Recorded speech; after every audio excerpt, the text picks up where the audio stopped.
Nagbigay na ng reaction si Coach Jamaica Harin tungkol sa nakakakabang panalo ng Phoenix Fuel Masters versus Converge. May pahayag din po siya tungkol sa pagsagupa nila sa Barangay Ginebra.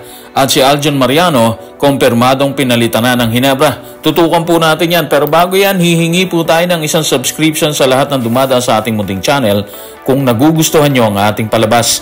Kung medyo mabigat ang subscription, siguro kahit isang like at isang share na lang po yan. Okay na po ako dyan. Maraming salamat. Kinailangan ng Phoenix Fuel Masters ang isang nakakakabang layup mula kay rookie Ken Taffin para maitakas ang panalo versus Converge kung saan may 5.0 seconds ang natitira sa orasan. Ano ang naging pahayag ni Coach Jamaica Harin sa mabigat na tirada ni Taffin?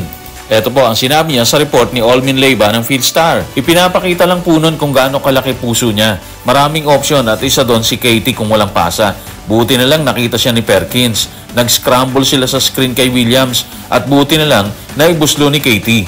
Ang tindi po nung play na yun, na-screenan po si Williams ni Vodanovic nung time na yun. Kaya parang wala na po talagang chance na maitakas pa po nila ang panalo versus Converge. Luckily, sinugod ni Katie ang loob na kagad nakita ni Perkins. And the rest is history. And of course, walang pagsidlan ng tuwa si Coach Jamaica kasi nga, dikit na dikit yung bakbakan. Pero sabi nga po nila, may the best team win. At yun ang pinakita ng Phoenix. Masakit po yan sa parte ni Coach Aldin, especially bumagsak po sila sa 0-5 record. Sa bakbakan ay kumamada si Phoenix import Jonathan Williams ng 27 points, 16 rebounds, 6 assists, 2 blocks at 2 steals. Anong masasabi niya sa panalo versus Converge? Ito po ang sinabi niya sa report ni Kiko Demihilio ng One Sports. Kinailangan po yung buong unit, buong kuponan para makuha yung panalo. Matindi rin po kasi birada nila sa buong laro Pero kapit lang kami, lumaban po kami hanggang dulo. Sobrang ganda po ng bakbakan. Patunay po dyan ang kinamada ni Vodanovic ng 35 points habang nagtala naman si Winston ng 15 points. Pero yung dulo talaga ng bakbakan na makikita mong kinapitan ng matindi ng Phoenix. Yung layup na yun ni Ken Taffin mula sa pasa ni Perkins kung saan na-screenan ni Vodanovic si Williams na kung tutusin at hindi siya nag-screen, isa siya sa mga possible option na kumamada para sa isang layup or maybe dakdak po yun. Matapos maitakas ang isang matinding panalo, susunod na haharapin ng Phoenix Fuel Masters ang Barangay Ginebra sa December 9, 6:15 PM po yan. Ano ang masasabi dito ni Coach Jamaica Harin sa napipinto nilang bakbakan? Ito po ang sinabi niya sa report ni Denison Ray Dalupang ng Inquirer. Yan ang importanteng laro ngayon. Wala pa kami tiniting ng iba. Ginebra lang.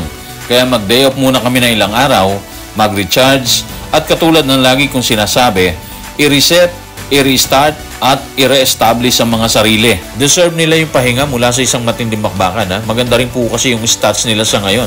5-1 na po sila Doon sa Barangay Ginebra, tama po yun Malayo pa naman kasi, di ba? Isang linggo pa po yan. Kaya dapat focus po muna sa mga sarili para makapag-recharge ng maayos habang wala pa po yung laro. Actually, matapos ang bakbakan ng Ginebra, Terra Firma, mamaya 6:15 PM, magpapahinga din po ang Ginebra. So, magandang abangan ng bakbakan nilang dalawa kasi pareho silang walang laro hanggang December 9 po yan. Sa Barangay Ginebra pa rin po katulad po nung nauna na nating naiulat, nakatakda na pong bumalik sa court si L.A. Tenorio. Actually, mamayang gabi po yan. Papalitan ni L.A. Tenorio sa pwesto si Aljon Mariano. Ano nga ba ang sinasabi sa balita tungkol sa issue? Ito po ang sinabi ni Sir Ruben Terrado sa kanyang report sa Spin. Na-activate na si L.A. Tenorio mula sa roster ng Barangay Ginebra na nagbigay daan para sa kanyang pagbabalik sa linggo sa PBA Commissioner's Cup. Nakakuha si L.A. ng pwesto sa aktibong roster. Pinalitan niya si Aljon Mariano na na-relegate sa unrestricted free agent ng kupunan. So malinaw po yan pinalitan na po ng Ginebra si Aljon Mariano at para doon sa mga nagtatanong, ito na po yung confirmation na totoo yung balitang lumalabas tungkol kay Aljon Mariano. Hindi pa siya nakakapaglaro actually sa Ginebra ngayong season. Bagamat malimit siyang nakikita sa mga laro ng kupunan ayon na rin po sa balita, hindi siya naka-uniforme habang merong schedule na bakbakan ang Barangay Ginebra. So guys, ano man ang opinion po ninyo, pag-usapan po natin yan sa baba. Maraming salamat.